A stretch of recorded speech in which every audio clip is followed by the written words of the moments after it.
Good evening. Thank you very much, Bishop. That's a very kind introduction. I'm going to greet you again, only in the tradition of my church. I'm a Byzantine Catholic, as you know, and we greet each other at this time of year by saying, Christ is risen, and then you say back to me, indeed he is risen. Very good. Christos Anesti, yeah, Christos Anesti. We have greetings throughout the year. We say glory to Jesus Christ. As a common greeting, you say glory to him forever. Christmas time, we say Christ is born. We say glorify him. We celebrate on January 1st as the feast of our Lord's circumcision. We say Christ is circumcised, and you respond, ouch.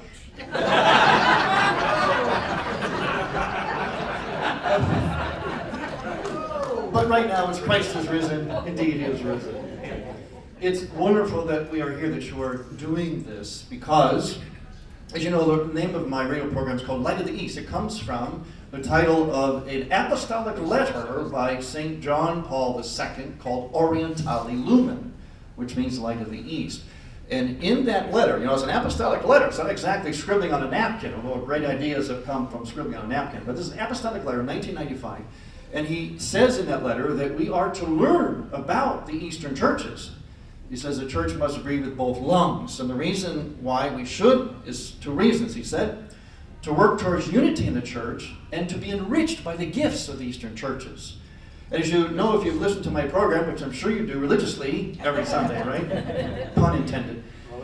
You listen to my program and you hear that I always say that the theme of the program is unity. In other words, I like to share and point out the gifts of one another. In other words, for those of you who are Latin Rite, the Western Rite of the church, your gifts, how they enhance and complement the Eastern churches, and of course, conversing then the gifts of the Eastern churches, the Eastern lung of the church. Mostly, of course, it's about the Eastern churches, because that's what the program is about. But basically, it's by becoming the best versions of ourselves and helping each other to do that, that we both become strong and the whole church becomes strong. And if the church becomes strong, then we can make the world much better. We can make the kingdom of God on earth.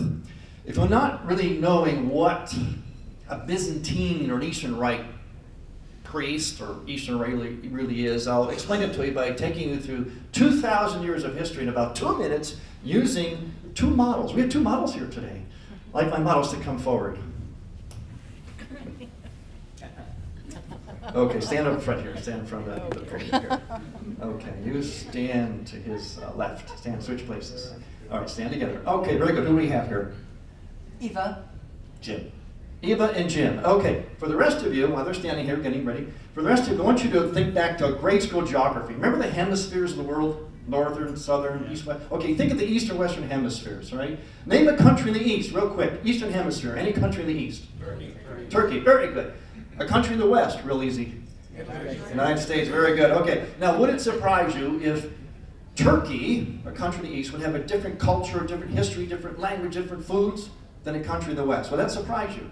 No, you would expect that, right? It's different cultures. Well, basically, civilization developed along two fundamental directions. An Eastern approach and a Western approach. I would call it two fundamental worldviews. The ways of sort of looking at life and interacting with it is basically there's an Eastern and a Western. Well, when the church developed, the same thing happened. If the church went east, it developed along the ways of the Eastern culture it was in. If it went west, it developed along those Western cultures. Same church, same pope, same belief, but expressed in these two complementary ways. It's something like a marriage. Okay, she represents the east, he represents the west. You notice they're together as one, right? That's how the church was. Two lungs, like a man and a woman together, united as one. Different, they'll always be who they are, always man and woman, always unique individuals, yet they are one in marriage. This is how the church was for the first 1,000 years. However, as oftentimes happens, sadly, and I hate to do this to you, but there was, after 1,000 years, yes, there was a divorce. Yes. I was going to say that. Right on cue. It worked in rehearsal. The West called itself the Roman Catholic Church because it had one center in Rome. The East called itself the Eastern Orthodox Church. It had 4 centers. Always more complicated in the East. 4 centers. This was in the year 1054 AD. So 1,000 years of marriage, then they got a big divorce. Call this the Great Schism. Now, we're going to fast forward 500 years. So step this way a little bit. I'm going to take, you stay there, I'm going to take part of her body, just a part of her body, her arm, okay? That's a piece of her body, right? I'm going to take just that part of her, she represents the East. I'm going to take part of the East, I'm going to reunite it with the West, okay? This, her arm, that's what I am. This is what the Eastern churches are. There are those parts of the East that reunited with Rome. They started in like the 1500s, 1600s. The various Eastern churches came into reunion with Rome and Rome with them at different times, starting about the 1500s, 1600s. My particular church came into reunion in 1646. So between her right shoulder and his right shoulder is what we know as the Catholic Church. There's 21 different ways to be Catholic. 21. Most of you are Latin Rite. Some of you are Byzantine. Oh, there's the other rites here, but that's 2. We got 19 more to go to make up the whole church. I'm right in here. Most of the rites are in the East. We have many rites in the East. The West has a few as well, but practically speaking, there's just one basically today in the West, and that's the Latin Rite. But hopefully, we hope that they all come back together again. Thank you very much for our moment. Okay, just so I make sure that you got this, who's your Pope? Why do you hesitate? Okay, who's my Pope? Francis. Very good. How many of you are Italian, Irish, German descent? Very good. That means that your ancestors came over here from Italy or Germany, right? And they were Roman Catholic or Latin Rite. They came over here and they established their Latin Rite parishes of Italian, German, right? Irish. That's how it is where I come from in Cleveland. I'm in Chicago. Well, my family didn't come from Italy or Ireland or Germany. It came from Central Europe, where Slovakia, Hungary, Ukraine is. And that region was evangelized in the 9th century by Byzantine missionaries. So the Byzantine style of Christianity came to the Slavic regions, not all of them, most of the Slavic region, and then my ancestors came here. So they brought their Byzantine church here, just like your ancestors would have brought their Latin Rite church. And so I grew up a Byzantine Catholic. Born and raised Byzantine Catholic. I come from a long line of married priests. In the Eastern churches, some Eastern churches, married men can become priests. You have to say it right. Priests don't marry. Married men can become priests. So my grandfather was a priest, great-grandfather, etc., etc., etc. I'm celibate. I have celibate priest friends. One of them's in this area. He teaches at Villanova, basketball champions. His name is Father Joseph Loya. He's been at the St. Anne's Church from time to time. Yes, so there are some of us who are celibate, some of us who are married. It's fun being a Byzantine church. My youth say, hey, it's cool, Father, you get to wear the bling. One time I was giving a talk at a big bearing conference. It was around Halloween. I was walking back to my room. I was walking on the sidewalk outside, and there's this boy walking behind, little boy, he's with his mother. It's on Halloween. He goes, look, Mommy, that man's dressed like a witch. I turned around, I said to him, what's the matter with you, boy? I'm not a witch. I'm the phantom of the altar. You know, a lot of Latin Rite Catholics, I noticed, don't know much about the Eastern churches. They hardly know we exist, but they somehow seem to know that we have long services. I get a call all the time. I pick up the phone. A lot of Byzantine churches are priests, right, Father Mike? We still answer our own phones. For better or for worse, we don't. I answer the phone. What time's your Mass on Sunday? My response is, well, our divine liturgy, that's what we call it, begins at 10 o'clock. Next question, how long is it? It's timeless.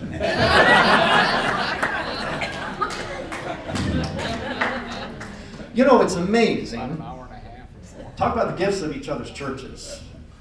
I'm always amazed at how your church can work a clock. It's amazing. You have so many more people, bigger crowds to work than we do, but you can get them in and out of places. You have things like 10:35, 9:45, 9:20, 8:15. You know what our clock looks like? Byzantine clock looks like this. You see any hands on their numbers? What time's your liturgy begin? When's it end?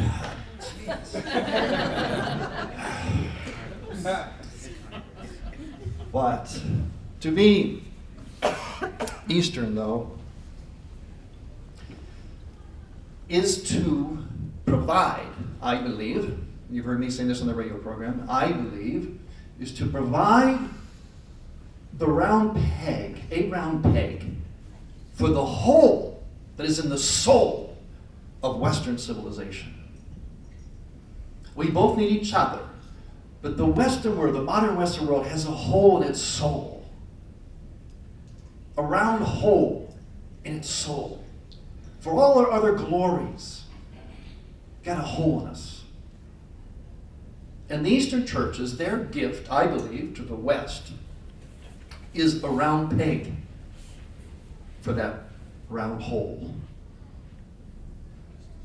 And that round peg is what we call mystery, mysticism. Mysticism doesn't mean you got stigmatas and you float above the ground, the rest of us are just a bunch of schleps to just kind of go through life. Mystical means what is most real. Mystical means something revealed. At the same time, it's something beyond us. It's about living in the confluence of the both and. That something can be this and that at the same time. The reason why this is so valuable to our world today, because we live in a bipolar neurosis. We function in dichotomies. It's man versus woman, body versus spirit, soul versus body, Republican versus Democrat, liberal versus conservative. And the most frightful dichotomy of all, where I come from in Chicago, are you a Cubs fan or a White Sox fan? It's incredible, that dichotomy. We're neurotic. Last time I looked, bipolar was a mental disorder. We've made it a virtue, a way of life. Are you this or that? Point, counter. You ever watch the news? They present something. You ever watch Fox News? Something. They present a case, they present a story. They have an expert going to comment. What do they always say?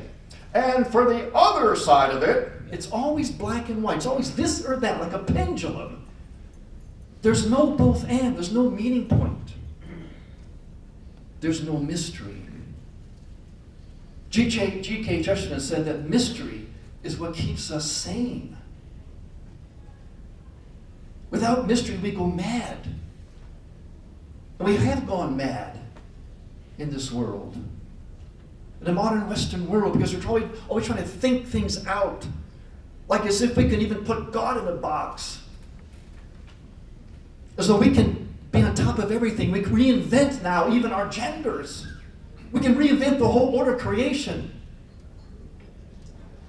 We've gone mad. Because we've lost the sense of mystery. The mystical.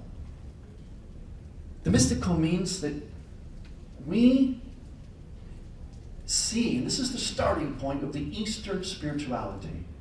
The starting point is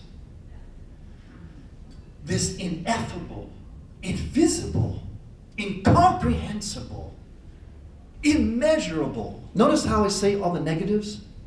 How you can't measure God. You can't fully understand Him. You can't contain Him.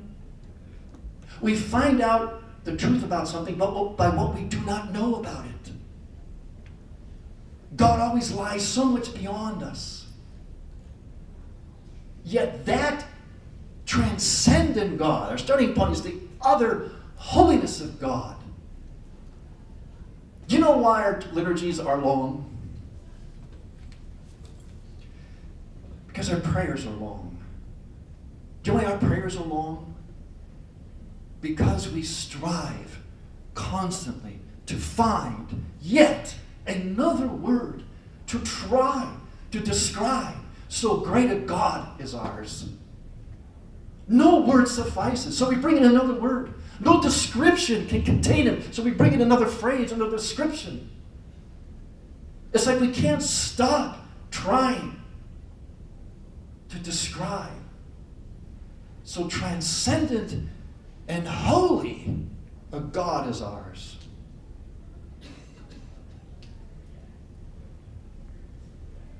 But that God and watch my hand.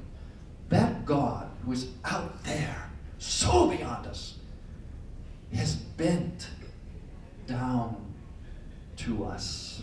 What shape am I making? What's that look like? A curve, an arch. Ever seen an Eastern church? It's arches and domes. Everything we do communicates our belief. Every detail. So the architecture says this is a God who is so transcendent, yet has come down to earth. And so a dome intersects a cube. A cube is four-sided, like north, south, east, west, represents the earth. Heaven has come to earth while still remaining heaven. And so a dome intersects a cube, and we have arches and domes and pendentas that then call for certain icons, so that when you step into that church, it's like you're stepping into another reality. It's not just God is out there, or this is earth and God leave us alone. It's heaven and earth. And we come right in that intersection of the both and. And our churches are made to give us a sense of walking into heaven. Coming into another world.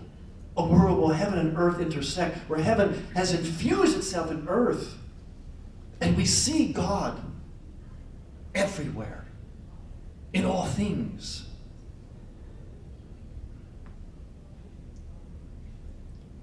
Everything is sacred then. So we kiss a lot of things. We incense a lot of things. When I was in the seminary in Rome, I was having a discussion with one of my fellow Latinite friends. We appreciate each other, but like to jab each other. And I said, you're Latinite. I mean, you're a genius. You got that Aquinas thing, and I got all that rational. But do you have to explain everything? Do you have to explain every single thing? He said to me, well, you Byzantines, when you can't explain something, you put a veil over it, blow incense around it, call it a mystery.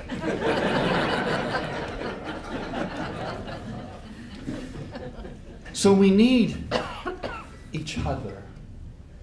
We need each other's riches. You have this great genius for getting the word out there. For like going and conquering the world. You're everywhere. You're so portable. We're a little bit insular. So you evangelize by moving out. That's why you have media like you do. You put together a world catechism, a universal catechism. We couldn't do that. You got the machinery, the genius to do that. To get the word out there. Every corner of the world. We evangelize by trying to attract people to an overpowering beauty that points to God. That's our genius, but we still need to get out there. And you teach us how. That's why my radio program about Eastern churches is on your Roman Catholic Priest.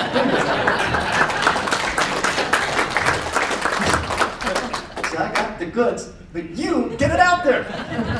It's got to piggyback on, because you guys are good at that. That's your genius. It's amazing. And that's why we need each other. Besides mystery, the sense of mystery, we live in the both and. That's why, if you notice, in our churches, we have a separation between the between the sanctuary and the nave. We still have that. Used to have that. Now, looking around the room, none of you is old enough to remember. Used to have a communion rail in your church. Now, don't shake your head. You're not old enough to remember. Don't be lying. Come on. Bishop's here. Don't be lying. You're not old enough to remember. I remember. You're not Byzantine. I still remember your church back then. And you had a communion rail. Separate the sanctuary from the nave. Well, we have that. Think of it like adding water to that and it grows to the ceiling. That's what we have. See, for us, if it's worth doing, it's worth overdoing. If you got one icon is good, a whole church full of icons is not. So we have this icon screen that goes to the ceiling. It's richly decorated. It's got 3 doors on it. It separates the sanctuary from the nave. And that icon screen brings the worshiper into the very fundamental reality of our faith, of the both and. Because that icon screen conceals, people will say when they're new to our church, I can't see the priest up there. I say, good. I don't want you staring at me. Because we face east, we face the altar. I wouldn't look at my bald spot. Don't look at me. You're not supposed to see me, except when it's time to. When I turn around and give you a blessing, when it's time to see me, you'll see me. You're not supposed to see, because that's heaven. You're not in heaven yet. At the same time, what do you see? Well, I see icons of who? Of people who are in heaven coming to you. And they're on that screen. Do you see? Both and. Something concealed, can't see, can't go up there, but yet this has come to you. And the liturgy is experienced right in that intersection. And that's the truth of our faith.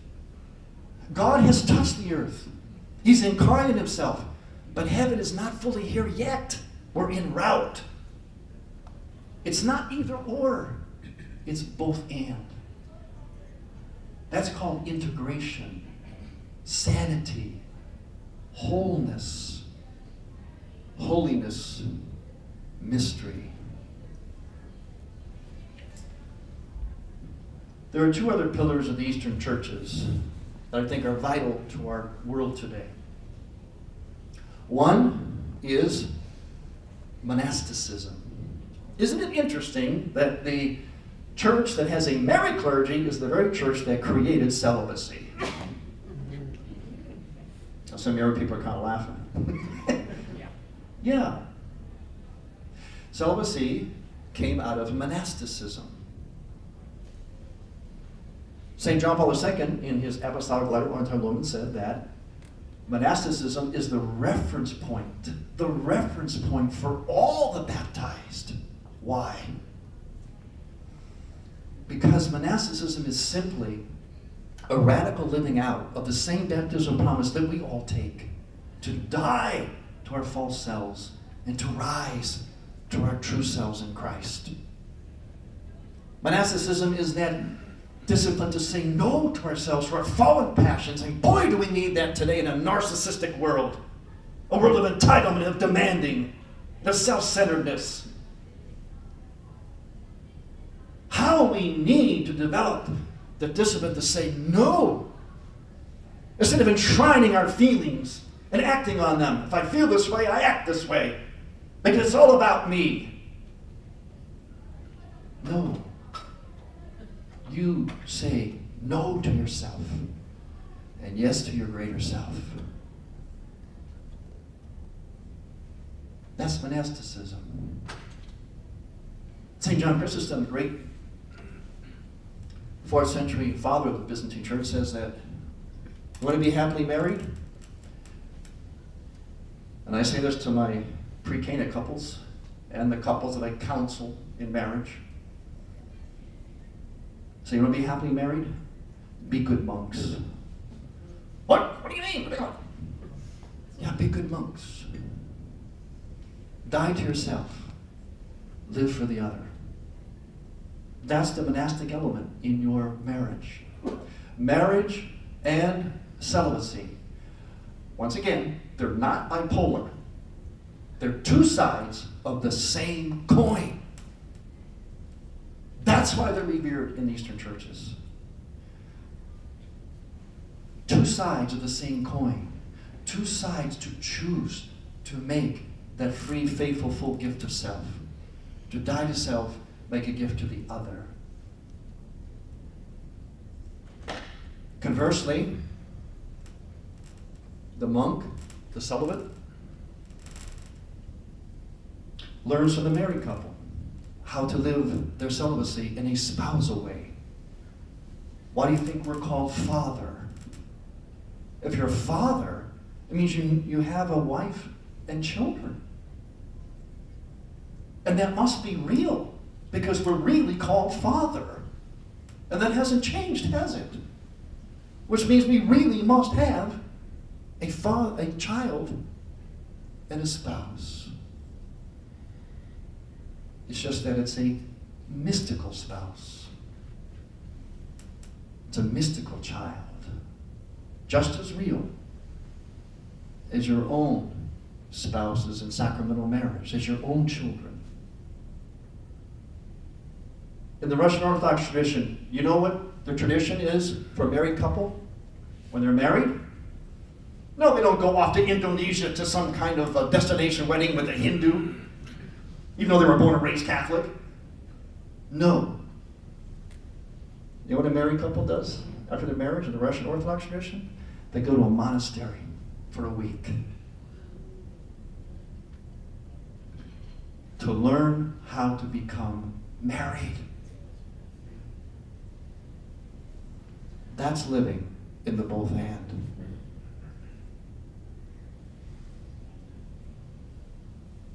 The third pillar, which I think the world needs, is a proper and deeper sense of liturgy. The one thing that separates the human creature, the one thing more than anything else, from all other creatures, the one thing only we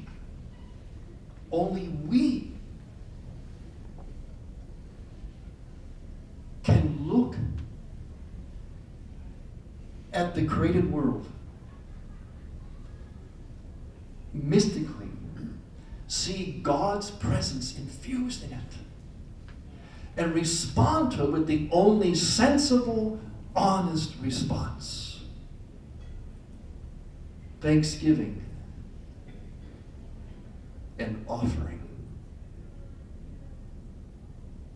The thing that defines the human creature more than anything else is that we can offer back to God what He has given us. And liturgy is not just about going to Mass. It's about getting your obligation in. Strike that word from your vocabulary. It's about responding to your vision, your sense, your real, palpable sense of the God who is in your life. And you respond to Him in the only honest way, the only fully human way: praise and thanksgiving. You go to Mass, don't expect to get anything out of it. People tell me, "Yeah, Father, I don't go to Mass because I don't get nothing out of it." I say, good. What? Good. You're not supposed to. I mean, you do by default because it's so marvelous. The person who gets something out of you going to Mass or liturgy is God. God gets your heart. Because He's given you His all week long. He gets your heart. You come to entertain God. God's the one supposed to get something out of you going to Mass. If He doesn't, He can say, "I'm not coming back next week." Mystery, monasticism, and liturgy. Three, what I believe, are the great gifts of the Eastern Church that can supply a round peg for the round hole in modern Western civilization. And the work that you're doing, Holy Family Radio, is so important to filling that round hole. That's why God gave man the ingenuity to invent this vehicle, so we could fill the airwaves with His Word, with His glory, His presence. I hope all of you hear. And you'll hear me talk about you on the radio when I get back, and help promote what you're doing here, because it is essential. I am committed to world domination. World domination of this Catholic vision, this Catholic thing, which is about the truth of life, not about a religion, about the truth, the only way to see and to live life. And radio is a way of communicating that truth, and only God knows who's listening. That's why you have to keep doing what you're doing. I want to conclude with a little gift from the Eastern Church. It's a hymn that we sing over and over again during this time of year. And maybe if we can ask our cantor from St. Anne's and whoever's here to maybe lead us in this. Christ is risen from the dead. Christ is risen from the dead. Christ is risen from the dead. By death he trampled death. By death he trampled death. And to those in the tombs, and to those in the tombs, he granted life. Christ is risen. Thank Thank you.